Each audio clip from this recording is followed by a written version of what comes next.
Hello my dear friends, कैसे हैं आप सब। Welcome to my channel. हम लोग कर रहे थे क्लास 12th बिजनेस स्टडीज़ का चैप्टर नंबर 1 पार्ट ए का हमारी जो बुक है उसका चैप्टर नंबर 1 हम कर रहे थे, that is nature and significance of management. हम 2 लेक्चर्स कर चुके थे जिसमें हमने मैक्सिमम 70% अपना जो उस चैप्टर में मैटर है वो हम कंप्लीट कर चुके हैं। ओनली 30% इज़ लेफ्ट और उसमें मैं आज आपको 20% करवा दूँगी और रहेगा सिर्फ 10% जो एक लेक्चर और में वो भी कंप्लीट हो जाएगा पूरा। So let's start with today's class. आज हम 2 टॉपिक्स करेंगे, that is first is levels of management. Management के एक लेवल्स होते हैं, बेसिकली 3 लेवल्स, हमने 3 लेवल्स में बांटा हुआ है मैनेजमेंट को, top level management, middle level management and lower level management. Okay, so the first is top level management. It consists of senior more executive of the organization, usually referred to chairman, CEO, operational office, president, vice president. तो इसमें सारे लोग आते हैं जो top level management में होते हैं, जैसे डायरेक्टर्स हो गए। कोई भी एक, अगर हम प्रैक्टिकल एग्जांपल लें तो अगर कोई भी एक बड़ी कंपनी है, इन्फोसिस है, मतलब कोई भी हम कंपनी की बात करें तो सबसे टॉप लेवल मैनेजमेंट में जो लोग होते हैं वो की पर्सोनल होता है, की मेंबर होते हैं जो सारी चीज़ देख रेख करते हैं हमारी, मतलब पूरी ऑर्गेनाइजेशन की। सारे जो मेन डिसीजन है वो कौन लेते हैं, टॉप लेवल मैनेजमेंट। तो फर्स्ट पॉइंट में हमने बताया कि जो टॉप लेवल मैनेजमेंट है उसमें कौन कौन लोग आते हैं, एग्जीक्यूटिव हो गए, प्रेसिडेंट हो गया, वाइस प्रेसिडेंट हो गया, ये सारे लोग टॉप लेवल मैनेजमेंट में आते हैं। नेक्स्ट काम क्या है इनका, their task is to integrate diverse elements and coordinate the activities of different departments. बहुत सारे अलग अलग डिपार्टमेंट होते हैं, इनका काम ही यही है कि हर डिपार्टमेंट की एक्टिविटीज़ को कोऑर्डिनेट किया जाए, कोऑर्डिनेशन बनाई जाए। थर्ड काम होता है, they analyse the business environment and their implication for the survival of the firm. They formulate overall organizational goals and strategies for their achievement. जितने भी इन्वायरमेंट में चेंजेस हो रहे हैं हमारे बिजनेस को रिलेटेड, तो वो सब कुछ एनालाइज करते हैं, हमारे उनके बिजनेस पे क्या इम्पैक्ट पड़ेगा वो ये एनालाइज करते हैं। बेसिकली जो की डिसीजंस हैं वो टॉप लेवल मैनेजमेंट लेते हैं, और सारे ओवरऑल पॉलिसीज़ जो हैं, रूल्स जो हैं, गोल्स जो हैं वो सेट कौन करते हैं, top level management. As simple as that.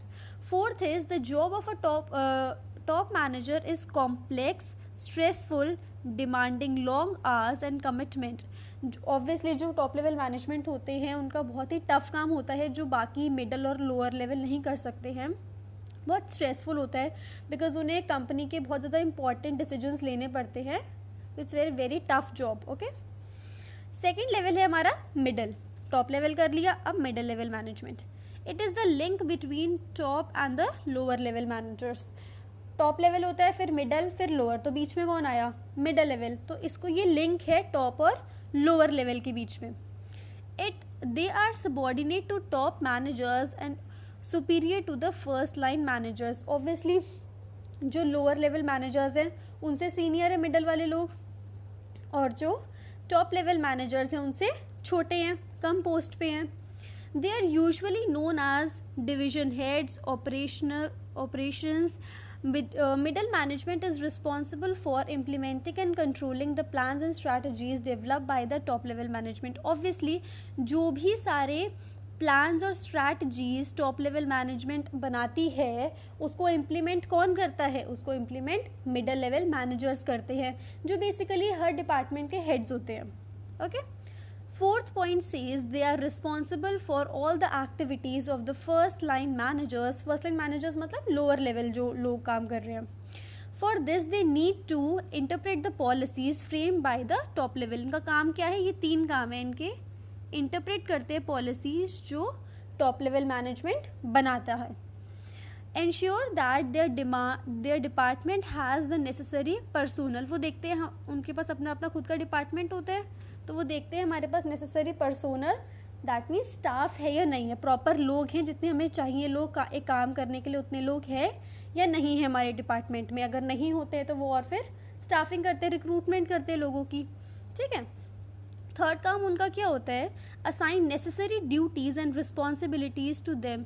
जो लोअर लेवल लोग होते हैं उनको काम बांट देते हैं ये। तो इनके 3 काम कौन कौन से हुए फटाफट से?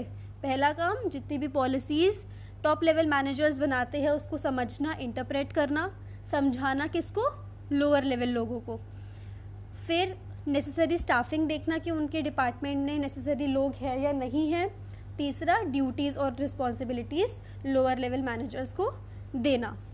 और चौथा है हमारा motivate them to achieve desired goals, उन्हें बहुत मोटिवेटेड रखना जिससे उनका काम में मन लगे और वो अपने गोल्स को अचीव कर सकें। Fifth is cooperate with other departments for smooth functioning of the organisation. Organisation में तो बहुत सारे डिपार्टमेंट है, ऐसा नहीं कि सिर्फ आप अपने डिपार्टमेंट में ही बेस्ट कर रहे हो, आपको इंटीग्रेट भी करना होता है अलग अलग डिपार्टमेंट्स के साथ, तो आपको वो भी ढंग से करना है। नेक्स्ट आता है आपका लास्ट, सुपरवाइजरी और operational management. Foreman and supervisors comprise the lower level in the hierarchy of the organisation. सबसे लोअर लेवल में ये लोग आते हैं, टॉप लेवल, फिर मिडल लेवल और फिर लोअर लेवल या ऑपरेशनल मैनेजमेंट भी हम इसे बोल सकते हैं, सुपरवाइजरी भी बोल सकते हैं, कुछ भी बोल सकते हैं, ठीक है। तो ये लोअर लेवल में आते हैं, हायरार्की मतलब लाइन, जो भी हमारी लोअर लेवल है वो इनकी होती है। Supervisors directly oversee the efforts of the workforce. अब ये लोग क्या करते हैं, ये जो मेन जो लोग लेबर बेसिकली जो होती है ना, उसके एफर्ट्स को ये लोग देखते हैं कि वो कैसे काम कर रहे हैं। जो बेसिकली लेबर से इंटरैक्ट कर रहे हैं वो कौन है? ऑपरेशनल मैनेजर्स लोग होते हैं। Supervisory management plays a very important role in the organization since they interact with the actual workforce and pass on instructions to the middle management to the workers. इनका इतना important role क्यों है? Because they are the ones जो main production से काम ले रही हैं, जो लेबर है उनको उन पर ध्यान दे रहे हैं, उनको क्या चाहिए क्या नहीं चाहिए उस पर ध्यान दे रहे हैं, तो इनका काम तो बहुत इंपॉर्टेंट है। और फिर रिपोर्टिंग किसको करते हैं? अपने से ऊपर वाले, अपने से ऊपर वाले इनके कौन है? middle level managers. Okay, last point is though through their efforts quality of output is maintained, wastage of materials is minimized and safety standards are maintained. ये लोग देखते हैं कि वेस्टेज ना होए और जो हमारे जो स्टैंडर्ड क्वालिटी स्टैंडर्ड होता है ना, जो हर प्रोडक्ट को मीट करना पड़ता है, वो मीट हो पा रहे हैं। सो अब हमने 3 पढ़ लिए हैं, top level, middle level, operational management. तो ये ट्री की सबसे टॉप पे आते हैं टॉप मैनेजमेंट, सबसे कम लोग होते हैं पर डिसीजन सबसे ज़्यादा बड़े लेते हैं। नेक्स्ट आते हैं मिडल एंड लास्ट आता है operational. As simple as that. Next topic, इस क्लास का लास्ट टॉपिक जो हम करने जा रहे हैं वो है functions of management. And don't worry about the notes, you will get the notes in the description box, there is a link, और आप उस पर क्लिक करके नोट्स डाउनलोड कर सकते हैं। Otherwise you can, I will give you the mail, my email ID, you can mail me, I will forward it to you, no worries in that. अभी आप सिर्फ अंडरस्टैंडिंग पे ध्यान दो, बिकॉज अगर आपको BST समझ में आ गई, अगर आपको हर चीज़ समझ आ गई है तो आप आराम से क्वेश्चन कर लोगे, बट अगर आपको समझ ही नहीं आई ये चीज़ तो आप कितना भी उसे लर्निंग करते रहो, कोई फ़ायदा नहीं है। तो इसीलिए मैंने सिर्फ आपकी CBSE की बुक को देके ही नोट्स बनाए हैं, जो कीवर्ड्स हैं जो आपको लर्न करने ही करने हैं with understanding. Okay, functions of management क्या क्या है? मैनेजमेंट के किस किस चीज़ को हमें मैनेज करना है? फर्स्ट चीज़ है प्लानिंग। हमें कोई भी अगर कंपनी सेटअप करनी है, सबसे पहले हम प्लान करते हैं कि हमें क्या चीज़ सेटअप करना है, क्या डिटरमाइन करते हैं? It is the function that determine in advance is what is to be done and who is to do it. क्या करना है और कौन इसे करेगा। Second point, it implies setting goals in advance and developing a way of achieving them efficiently and effectively. हम goal set करते हैं कि हमें ये चीज़ अचीव करनी है और कैसे अचीव करनी है वो भी हम डिसाइड करते हैं, सब इफेक्टिवली, एफिशिएंटली, कम कॉस्ट पे और सही टाइम पे। Planning can not prevent problems but it can predict them and prepare plans to deal with them if and when they occur. Obviously कुछ भी आप प्लान करते हो उससे जो प्रॉब्लम है वो टल नहीं जाती है, बट ये होता है कि हम चीज़ों को प्रिडिक्ट कर पाते हैं और जब वो चीज़ें अकर होती हैं हमारे ऑर्गेनाइजेशन में बाद में तो हम उसे डील कर पाते हैं ईजिली। ओके, तो दिस इज़ प्लानिंग, हम प्लान करते हैं। अब हमने प्लान कर लिया, उसके बाद हम क्या करेंगे? हम ऑर्गेनाइज करेंगे चीज़ों को। मैंने अपने दिमाग में सेट कर लिया कि मुझे ये चीज़ करनी है, अब उस चीज़ को करने के लिए मुझे क्या क्या चीज़ और चाहिए होगी वो मैं देखूंगी।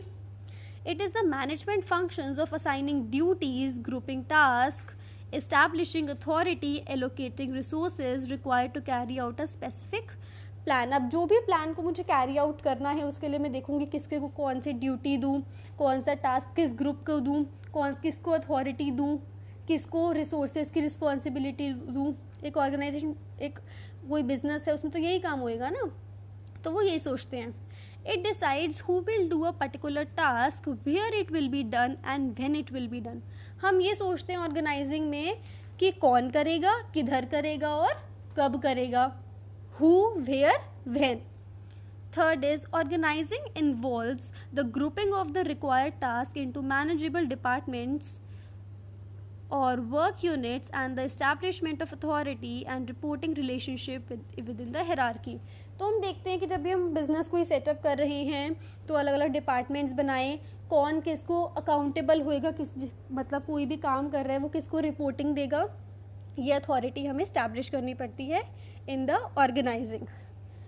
Last is proper organisational techniques help in the accomplishment of work, promote both the efficiency of operations and effectiveness of result. हम ये देखते हैं कि हम अपने एफिशिएंटली काम कर रहे हैं और हमें अच्छा रिजल्ट मिले, तो इसलिए हम प्रॉपर प्लानिंग को, जो हमने कर रखी है प्लानिंग, उसको हम प्रॉपर ऑर्गेनाइज करते हैं. अब हमने चलो ऑर्गेनाइज भी कर लिया, अब काम कौन करेगा? इंसानों के बिना काम हो सकता है? नहीं हो सकता. तो अब हम क्या करेंगे? स्टाफिंग करेंगे. स्टाफिंग मतलब लोगों को एम्प्लॉय करना.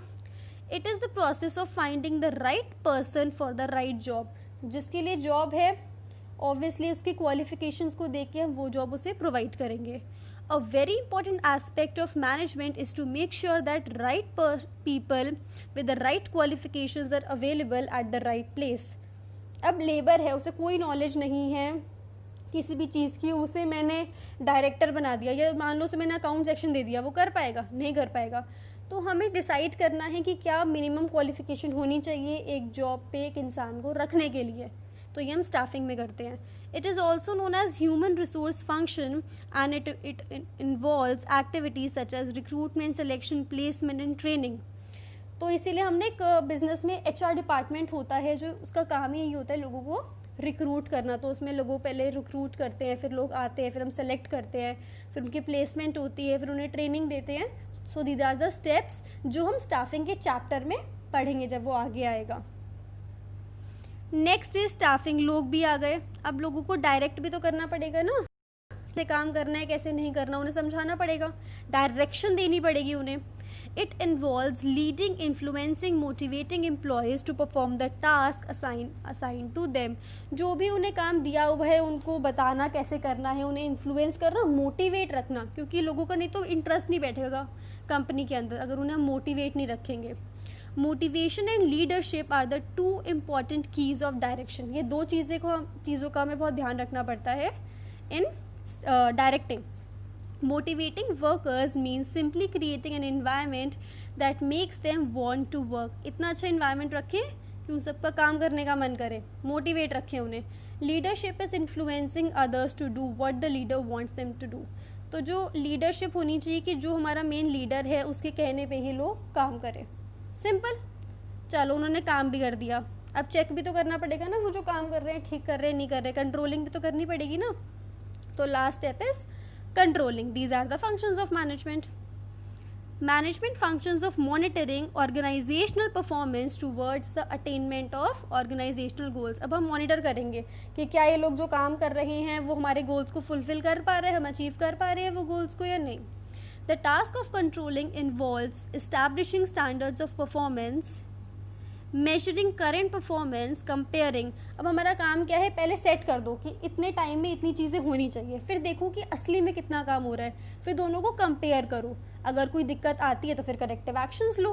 Corrective action should be taken where any deviations are found. कहीं पर भी कुछ दिक्कत आए तो फिर आप करेक्टिव एक्शंस लो. Last point here, management must determine what activities and output are critical to success, how and where they can be measured and who should have the authority to take the corrective measures. हमें देखना चाहिए कि कौन सी चीज़ें हमारी जो production के लिए हमारे गोल्स के लिए इम्पॉर्टेंट है, अगर उनमें कुछ भी दिक्कत आती है तो कौन लोग उसमें करेक्टिव एक्शंस ले.